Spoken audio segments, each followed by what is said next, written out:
Sino ba ang hindi pumunta ng butika sa atin? Lahat naman yata tayo nakarating na o kaya natulungan na ng butika para sa mga hinahanap nating gamot o kaya mga bagay na pwedeng makuha sa butika. Narito na ang programang tutulong sa'yo sa atin para magabayan tayo para tama ang serbisyo at produktong makukuha mo.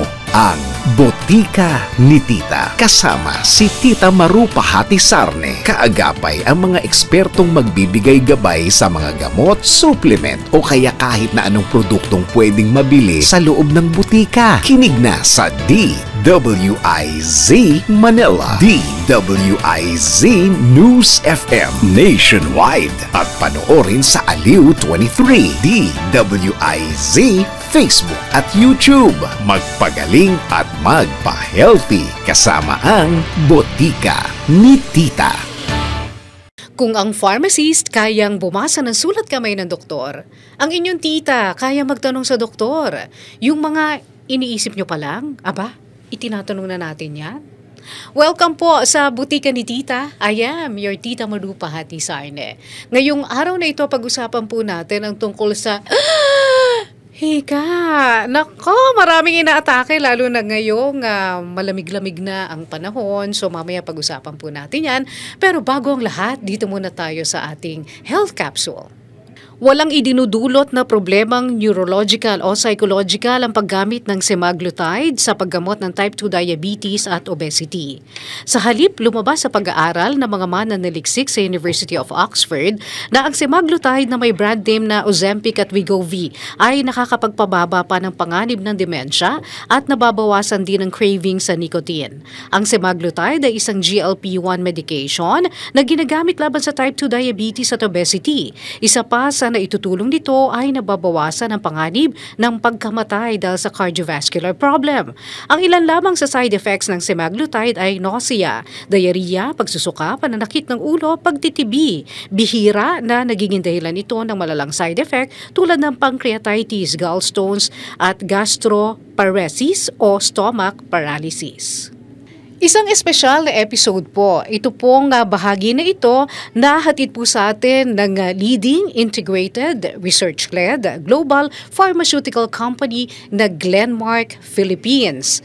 Ang Glenmark Philippines po ang nasa likod ng paggawa ng mga pinakabagong combination ng intranasal antihistamine na olopatadine at intranasal corticosteroid na mometasone. Nasal spray po ito para sa allergic rhinitis.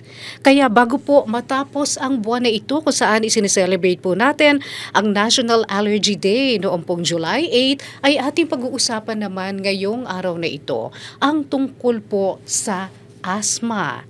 Ito ba isang allergy rin at may kinalaman ba yung allergic rhinitis? Ngayon pong araw na ito ay kasama po natin. Isa po siyang pulmonologist, nag-residency training po. Diyan po sa Medical City, fellowship training sa Chinese General Hospital, diplomate and fellow ng Philippine College of Physicians at member po ng Philippine College of Chest Physicians. Wala pong iba kundi si Dr. Svetlana Sveth Maguslog. Narito po siya. Hindi po siya Russian. Filipino, Doc. Yeah, Filipino ako. Ilocano. Ilocano. Oo. Pero, Doc, ngayon ang pag-uusapan natin, hindi lang mga Ilocano nagkakaroon nito. Lahat. Yeah. O globally, marami ang nagkakaroon nito. Yung tungkol sa asthma. Actually, yung anak ko, ito ang dinanas niya nung bata siya. Pero, nung medyo makilaki na siya, parang medyo nawawala-wala. Pero talagang noong unang panahon ng bata siya, nag-a-absent ako talaga kapag inaatake siya ng asthma. Ano ba ang asthma, Doc? Ang asthma ay isang variable, chronic, at isang inflammatory lung condition na naaapektuhan ang airways. Ang airways ay ang mga tubo sa baga. So para mas maintindihan po natin ang asthma, may tatlo tayong salita na nabanggit ko na dapat nating malaman. So ito po ay, ang una ay ang variable. Ang ibig sabihin po ng variable ay paiba-iba. So paiba-iba po sa isang individual ang simptomas ng asthma. At paiba-iba rin ang pwedeng mga season kung saan sila inaatake ng asthma, ng mga simptomas ng asthma. Totoo. Yeah. Pangalawang salita po na importante ay chronic. Ang chronic po, ang ibig sabihin po ng chronic ay pangmatagalan. So, pangmatagalang sakit at paulit-ulit. Wawa yung mga inaatake. Yes. At ang pangatlo ay inflammation. Ibig sabihin po ng inflammation ay pamamaga. Yeah. Dahil namamaga po yung airways o daluyan ng tubo na ito po yung nagiging sanhi ng simptomas po ng asthma. Pero hindi lahat nagkaka-asthma, di ba? Hindi po lahat ng nagkaka-asthma. Kasi ang asthma po ay namamana.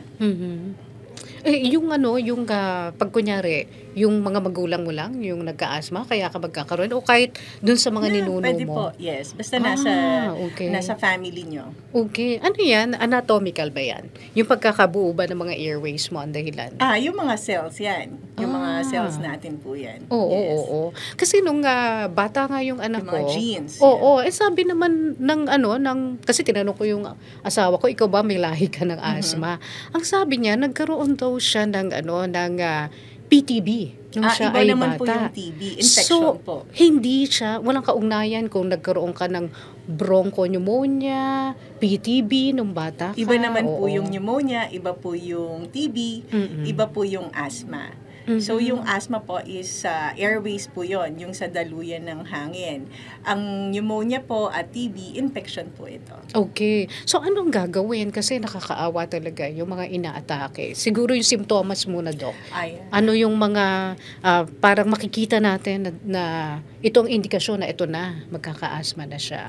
So, una, ang mga simptomas, common po is yung pag-uubo, yan, pagbabahing, pagsisipon, at kapag lumalala na, nagkakaroon po sila ng mga hingal. Ang hingal po, minsan, i-describe sa akin na yung usual niya na lakad, hindi na ganon yung lakad niya. No? Lumalakad siya ng mga less than 100 meters na dati mas malayo pa. Tapos hinihingal na. Hinihingal, may hapo. Konting flight of stairs lang, hinihingal na sila. At ang nakakalungkot doon, yung may iba na kahit nakaupo lang, may hingal sila. And yung iba rin, nakakaramdam po sila ng chest pain. So, hindi lang sakit sa puso ang chest pain. So, pwede rin pong asthma. And yung iba naman po, may naririnig silang sipol sa baga nila. Minsan sinasabi nila parang may pusa or parang may orchestra na naririnig sila sa loob ng baga or ng chest nila. So talagang hirap huminga ang isang may asthma. Yes. At pwede ikamatayan kung kunyari At yun ang nakakalungkot. At nakakalungkot na may mga namamatay pa rin sa asthma kahit na may marami na tayong mga gamot na available na sa market natin na pwedeng ibigay sa mga pasyente at pwedeng maiwasan po yung pagkamatay or yung minsan nakikita namin nagiging gulay na yung pasyente dahil sa asthma na nakakalungkot. Na hindi dapat umabot doon. Yes. Dahil ito po nako-control It's a controllable disease. Pero hindi na curable, but it's controllable. Kaya nalulungkot kami sa mga tao po na ang kinamamatay nila ay asthma or yung pagkakaroon po ng morbidity nila sa asthma po. Oo. Pero Dok, kasi napansin ko yung anak ko noon, pag nagkaka-asthma siya, ubo siya ng ubo, may plema, tapos humahatching din. Yung pang allergic rhinitis na nararanasan ng iba kapag umaga, may kaugnayan ba yan sa asthma? Yes, may kaugnayan ng allergic rhinitis sa asthma. Unang-una, pareho po silang genetics or namamana. Ay, talaga? Yes. Meron ako noon. Baka doon tanggaling sa akin yung asthma. Ngayon ko lang nalaman. Okay. Oo. So namamana po yan. Rhinitis. Yes, namamana. So, yung yung allergens, the allergens or the allergy can worsen the asthma or the rhinitis also can worsen the asthma. And also, yung allergy po, pwede po yung mag-cause ng asthma exacerbation. Talaga? Yes. Wow. Oo. Pero may gamot ba sa allergy? Yes. May mga antihistamines tayo na available sa market. Sa may allergic rhinitis? Yes. Oo. Nagbibigay rin kami ng mga antihistamines sa mga may allergic rhinitis. Yeah. Ano ito iniinom? Yeah, may mga iniinom. May binibigay din kaming mga inhaled Ini-spray. ini-spray. Nasal sprays. Okay. Oo. Kasi, ang iba, pinababayaan na lang nila. Kasi sabi nila, di bale, mawawala rin naman ito eh. Usually raw sa umaga, parang may nagtitrigger sa kanila. Yes. Pagkatapos, maya-maya, in the afternoon, nawawala rin. So, kung papabayaan lang ba natin, okay lang yon? Sa akin, hindi po. Dahil, yun nga po, sabi kanina, yung definition natin ng asthma po, no, ay inflammation po ng mga airways po natin. So, kung ang sabi mo kanina, the allergic rhinitis is yung sa pagsisipon, nagkakaroon din po yan ng inflammation. So, ang pagkakaiba po ng allergic rhinitis at ng asthma, ang allergic rhinitis po ay nangyayari po sa mga nasal passages, while the asthma ay nangyayari po sa baga. Tutupo. Pero, pareho po sila na ang pinanggagalingan po nila is the allergens. And the allergens po can cause the inflammation. So, kapag po nagkakaroon po ng inflammation or swelling po sa mga nasal passages natin at sa airways natin, nagkakaroon yan ng remodeling eventually. Ibig sabihin ng remodeling, nagbabago ng itsura. From the normal, nag-iiba po yung itsura ng mga baga po or ng mga airways po natin or kahit sa mga nasal passages na pwede po yun na magbigay ng komplikasyon in time. Ano yun? Forever na siya namamaga pag hindi nagagamot? Opo. Nare-remodel po siya. Nag-iiba ng itsura po. Yes, oo. in time. So parang ugat tumitigas. Yes. Kapag kunyari napapabayaan mo Yes. na, alam mo na, kain ka ng kain na matataba. Ito Yes. naman, kung pinapabayaan mo na siya ay natitrigger ng allergens without Proper medication. medication. So, parang pinahirapan mo rin yung tubo mo na yun. Yes. At ganun na yung itsura niya. Opo, nag-iiba yung itsura niya. Nare-remodel siya. So, nag-iiba yung itsura niya. ano mangyayari, Dok? So, ganun? pwede siyang yun nga rin po, tumigas or pwedeng may mga, pag sobrang napabayaan mo na siya, may mga gamot na hindi na rin talaga tumatalab. Yes. Yes. Okay. Ano ba ang pwedeng trigger dito sa asthma? Ang pwedeng trigger po ay yung mga pagkain na may allergies po tayo. So, dapat unahin natin, saan tayo may allergy? So, una sa pagkain, pangalawa sa gamot. Pwede po yan, no? Sa mga dust, sa mga pollens po, sa mga alikabok, sa mga carpets, upholsteries, no? And pwede rin po sa weather, though ang weather kasi hindi naman natin maiiwasan yan. So, ang pwede po nating i-modify ay yung mga pagkain natin, mga yung environment po natin na dapat mas malinis. May mga pasyente ako, ang sinasabi ko sa kanila, kung galing ka sa labas, magpalit ka ng damit mo. Kung ano yung damit mo Kasi sa labas, dala-dala mo pa yung magpalit allergen. ka sa loob. Kasi Oo. pwedeng makakuha ka doon ng mga alikabok, no? Na pwedeng kumapit yung damit or kumapit yung alikabok sa mga damit mo. So, para at least bumaba yung exposure mo dun sa allergens po. Pwede rin po sa mga balahibo ng mga pets po natin. Ay, So, paano yun? yes. So, bawal sila mag-alaga, ganun, pag may asthma? Inaano po namin, ina-advise po namin na pag may mga attacks or may mga triggers, iwas po muna sa mga pets po. Pero, or kung kayang wag na, mas maganda. May sinasabi na mga pets na hindi naman daw nahuhulog ang mga balahibo, sila'y pwede doon sa mga may asthma, like mga poodles, ganyan. Yeah, pwede po. Yung hair nila, yung quality ng hair nila. Oo. So, pipiliin mo rin pala. Yes. So, hindi mo rin pwede. Hindi sila nagsished. Ayun, oo. Hindi mo pwede itabi. Oo. Yung manok nagsished din ba yan? May pet na manok. Para may tagagising ka kaagad, di ba, sa umaga. Pero yung feathers din yun, di ba? Pwede rin. Yes. Paano yung mga kuto nila? Pwede rin ba maka-allergy yun? Yes po, ma'am. Ay, ganun. Oo, at saka yung mga bed bugs nyo sa mga beds nyo. Opo, no? yung mga beddings nyo, kailangan nyo po laging nagpapalit.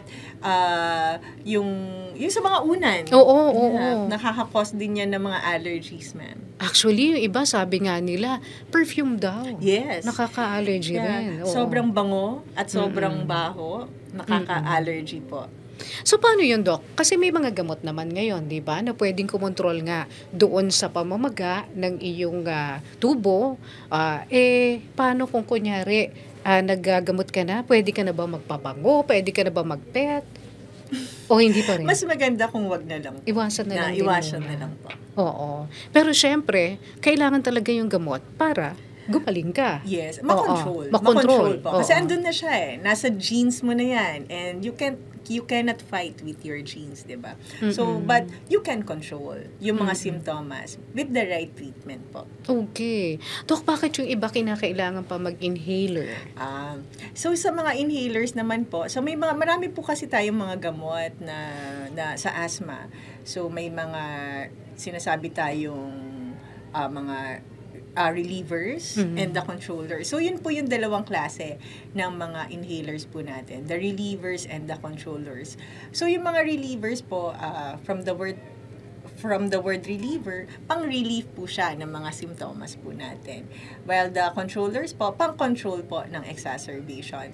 So, kanino po natin sila pwedeng ibigay sa mga asthma? So, yung asthma po kasi may category po yan. So, every time na may pupuntang pasyente po sa amin, may mga tanong po kami para makategorize po namin kung ang pasyente po ba ay anong category ng asthma niya, like controlled po ba yung asthma niya, partly controlled, or uncontrolled po.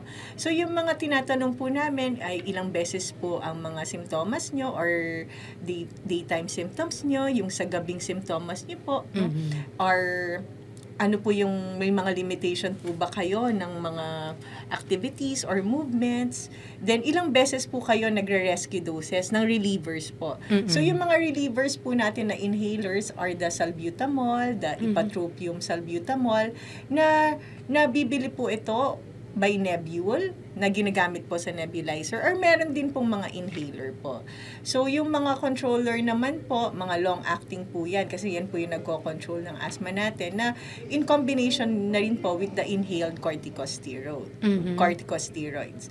So, going back po, so kapag nakategorize nyo na po yung pasyenteng may asthma, kung ano po yung type ng asthma niya, mabibigay niyo na rin po kung ano yung dapat na gamot na para po sa kanya. Pero hindi to over-the-counter, Doc. No. Oo. No. Kailangan ireseta talaga ng Yes, doktor. yes. Oo. At saka hindi pare-pareho ang Yes. gamot ng lahat ng may asthma. Yes. Oo. Yes. Kasi nga sabi mo, Dok, iba-iba naman ang asthma. Oo. Yes. We treat patients individually. Okay. Paano mo nalalaman, Dok, kung extreme na or severe yung kanyang asthma attack? Yeah. Oo. Kung panay-panay na po, kung uncontrolled na yung asthma niya, panay-panay na yung mga daytime symptoms niya, yung mga panggabing symptoms niya, ibig sabihin po ng panay-panay po is mga more than 3 times per week. Per week. Yes, Okay. per Oo. week.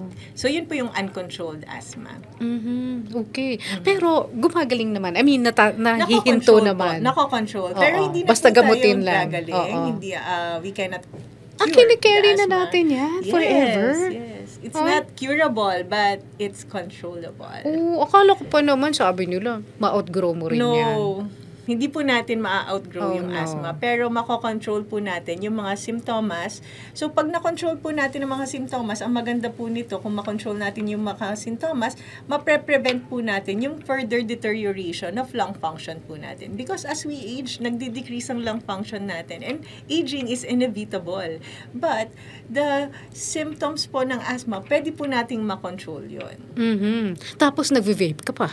Naninigarilyo ka pa, di ba, Dok? So, yeah. Oo. And it also cause inflammation po sa lungs natin. So, may Pinapa-worsen mo pa. Yes, kung may Oo. asthma nga ang isang tao, tapos naninigarilyo, nagbe-vape, may tinatawag po kami na asthma COPD overlap syndrome. So, no. yun, ang hirap makontrol po ng simptomas ng mga ganong pasyente po. Naku, nakakita na ako ng mga may COPD. Si Dolphy lang, di ba? Chronic obstructive Yung iba pulmonary pinagsama disorder. nila. May asthma na sila, may COPD pa sila, may mga ganon. At ang hirap talaga makontrol Debilitating. nitong asthma na to. So, lahat na ibigay mo na, pero ang hirap ng makontrol. At hindi lang naman kasi asthma, ang our COPD, kung naninigarilyo ka, nagbe-vape ka, hindi lang naman COPD ang makukuha mo eh. Pwede kang makakuha ng sakit sa puso, ng stroke. Cancer.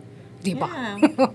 maraming mga sakit. Pero, ayan, mamaya pag-usapan pa natin, paano naman natin matutulungan na ma-prevent na atakihin tayo ng asthma. Yan po ay sa pagbabalik ng Botika ni Tita. Para sulit sa gastos at sa kalidad na katulad ng branded, kapag may reseta ang doktor, piliin ang Rhea Generics. Hindi po pare-pareho ang mga generics. Nakipag-partner ang Rhea Generics sa mga kilalang pharmaceutical company sa mundo para gumawa ng mga world-class na mga gamot sa parehong pasilidad at bansa kung saan din mismo ginagawa ang kanilang mga kilalang branded medicines. Kaya pareho ang bisa at kalidad pero sa abot-kayang halaga. Ang Rhea Generics po ay gawa ng Pfizer, Viatris, Sanofi, GSK, Otsuka, Merck, Fresenius Kabi, AstraZeneca, OEP Philippines, Lundbeck at Boehringer Ingelheim. Magpakonsulta at kapag may reseta ang doktor, piliin ang Rhea Generics. Dalhin lang po ang mga reseta sa Mercury Drug. Rhea Generics, tunay na world-class ang kalidad sa abot-kayang halaga. If symptoms persist, consult your doctor. Botika ni Tita. Okay, balik po tayo dito sa Botika ni Tita. Isa pong espesyal na episode po ito. Nahantid po sa atin ang Glenmark Philippines. Ang Glenmark Philippines po nasa likod ng paggawa ng mga pinakabago pong combination ng intranasal antihistamine olopatadine at saka intranasal corticosteroid na mometasone nasal spray para po sa allergic rhinitis. Ang pinag-uusapan po natin ngayon ay ang asthma. At kanina nga natanong ko na, Docs Vet, yung ano ba ang kaugnayan ni allergic rhinitis kay asthma? Magkamag-anak din pala yan. Magpinsan sila. Magpinsan pala? Yan lagi ko sinasabi sa pasyente kung magpinsan sila. Though, in studies po kasi, 38% of allergic rhinitis, they have asthma. Patients with allergic rhinitis may asthma, but 38% lang sila. However, 70% of patients with asthma also has allergic rhinitis. So, ano ibig sabihin nito? Hindi lahat po ng may allergic rhinitis ay may asthma. May asthma, oo. Pero, karamihan po ng may asthma ay may allergic rhinitis. So, iba rin ba yung simptomas nila? Halos pareho na rin po, Oo. no? So, pareho silang sisipon. Yan naman po yung sa allergic rhinitis. Oo, pero naglalagnat ba? Pareho Pwede yan? po. Kasi Okay. inflammation din po eh. So, ang inflammation po sa katawan, pwede po yung mag-cause ng lagnat. Okay. Pero yung severity nung atake, pareho ba ang allergic rhinitis sa asthma? Ang allergic rhinitis po, pwede po siyang mag-cause ng, or mag-worsen ng asthma attacks. Oh, Yes. okay. Opo. So, pag kunyari allergic rhinitis, meron ba ring ini-spray para Yes. makontrol yung... Yes. Ah, Opo. okay. Meron po kaming binibigay na mga nasal sprays po. And we also give mga corticosteroids, or pwede po kung severe na corticosteroids, pwede rin po yung mga antihistamines po. Okay. So, ano mga pamaraan para maiwasan natin ang asthma? Ang asthma, para maiwasan po natin yung asthma, unang-una ay iwasan din po natin yung mga alam natin na pwede pong mag-cause ng allergy sa atin. Dahil allergies po can trigger po asthma exacerbations po. So, hindi lang naman po pagkain. So, pagkain, gamot, pwede po yan. Yan po yung common na pwede pong mag-cause ng mga allergies po sa atin. Pwede rin po yung mga dust, pollens, mga balahibo po ng aso, carpets, upholsteries, pwede po yan. Yung mga pabango po, pwede po yung mag-cause ng asthma or sobrang baho na mga Di rin pala so pwede. mga pungent odors. Maligo ka rin mga pala. yeah. So pwede po yan. Or mga alikabok, pwede Yes. po yan mag-cause. And may mga Food. Food, yeah. Pagkain, gamot, pwede po yan. Yung tsokolate, totoo ba? Yes, nuts. Ay, talaga? Seafoods. Uy. Yan. Mm. Opo. Kung may allergies po kayo. Kung wala naman, kung may allergies lang. Okay. Opo. So hindi, kasi sabi nila malapot daw kasi yung tsokolate, kaya nagiging dahilan daw yun ng phlegm. Totoo Yes. ba yun? Opo. Okay. Oo. So, kailangang iwasan lang talaga itong mga bagay na ito. Yes. Mataas kasi po yung allergens nila. Allergen content. Yung iba, ang allergy nila sa flowers. Yes. Oo. Opo, Pollen. kasi sa pollens. Yes. Yung iba sa weather.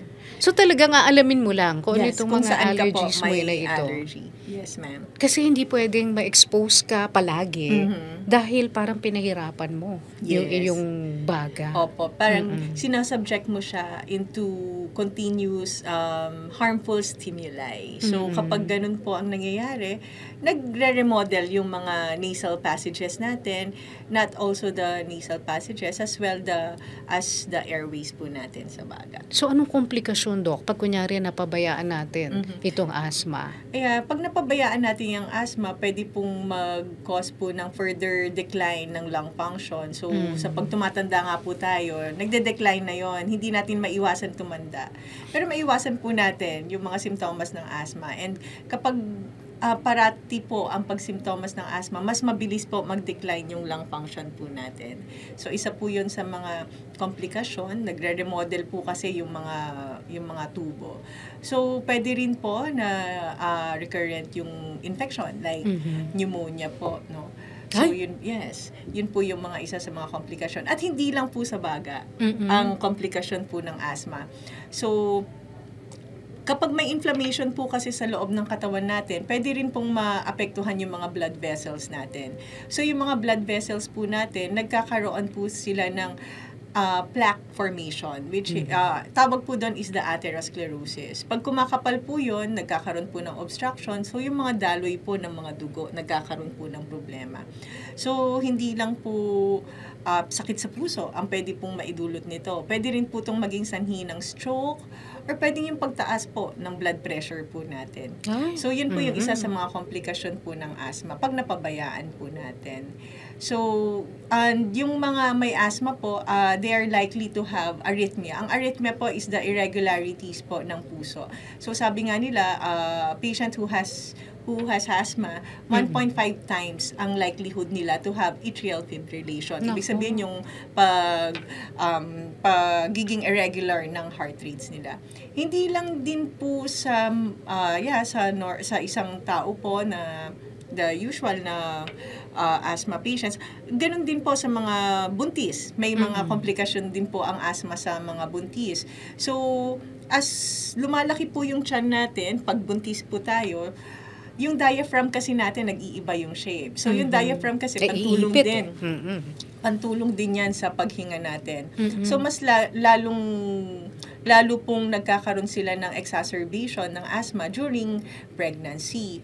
And may mga hormones po kasi tayo na nare-release or tumataas or nagkakaroon ng ibang level during pregnancy, like the estrogen and the progesterone, which is may effect din po sila sa ating mga baga. And pag tayo po ay nagbubuntis, tumataas din po kasi yung tinatawag naming minute ventilation. So, nag-iiba po ang physiology kasi ng isang buntis sa isang hindi buntis. Magkaiba po ang physiology nila. So, may effect din po yun. Kaya mas lalo pong nag-exacerbate ng asthma po sa isang buntis na tao. Kung sila po ay may history ng asthma. Yes, and kung laging nag-exacerbate po ang asthma nila during the pregnancy, ang nagiging problem nito, maliit po yung baby pagkapanganak. Kasi nga po, walang oxygen. So, unahin po ng katawan nyo si mommy muna bago pumunta yung oxygen dun kay baby. Pero kung pregnant si mommy at asthmatic siya, pwede pa rin siya mag-medicate. Yes. Hindi makaka-affect kay baby yung medications niya. Yes.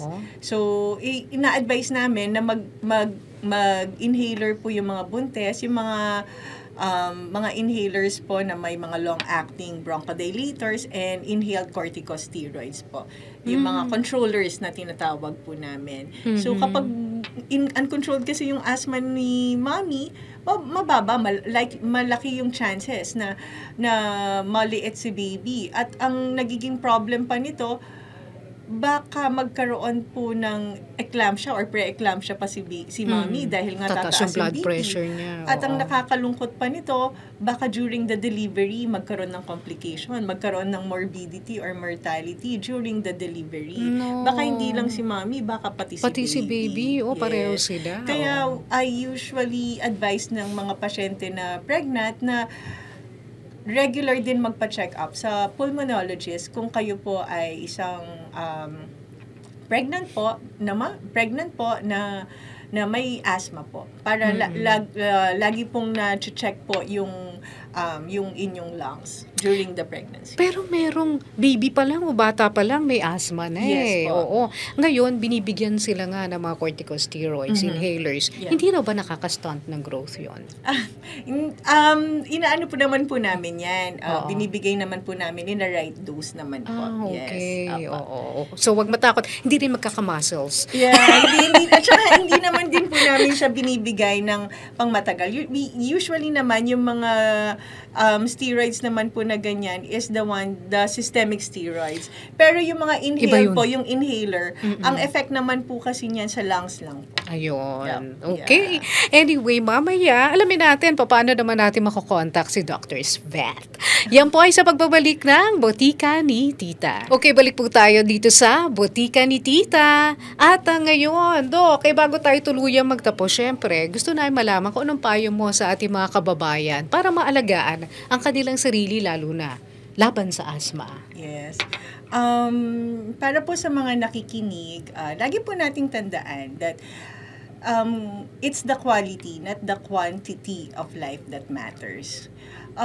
Let's add life to our years by doing the things that we love to do or we love doing. So, ang sickness kasi po is inevitable. So, hindi po natin maiiwasan na magkasakit, but suffering is a choice. So, sa atin po, no, para po sa mga nakikinig po, andito po kami ng mga doktor nyo, ang mga healthcare workers, na pwede pong tumulong sa inyo para magkaroon po ng mga komportableng pamumuhay kung kayo po ay may mga nararamdaman or may mga karamdaman na po, at mabigyan po ng mga tamang gamot sa inyong mga sakit po. Kaya wag magtipid. Oo, wag pagtipiran ng sarili. Kailangan, pag may nararamdaman, pumunta sa inyong doktor at maging handa doon sa bibili niyong gamot. Dahil kailangan nyo naman yan. Oo, kapartner po ninyo. Ang inyong mga doktor, katulad ni Dr. Svetlana Maguslog. Dok, saan ka ba pupuntahan or makikita ng ating mga kababayan?